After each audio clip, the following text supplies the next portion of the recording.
বাবুই পাখি যেটা বলেছে আসলে শিল্পের বড়াই করার মতো। এই যে চতুর্দিক থেকে পাতাগুলি ছিঁড়ে এনে যে বাসা বাবুই পাখি বানালো, আগেই কোন সুবহানাল্লাহ।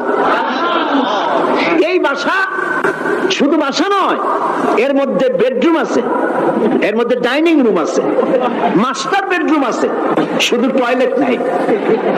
নিচ দিয়ে ঢুকবে, আবার ব্যাকডোর দিয়ে নিচের থেকে আক্রান্ত হলে ব্যাকডোর দিয়ে পালাবার ব্যবস্থাও আছে।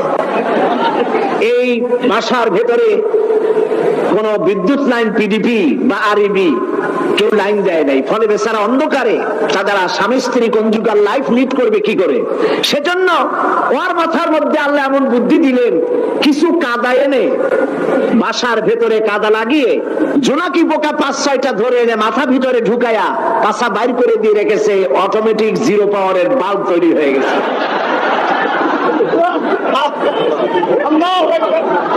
ইঞ্জিনিয়ারিং টেকনোলজি আর কারে বলে? আমার দেশের ইঞ্জিনিয়ার যারা আছেন এই রকমের বাসা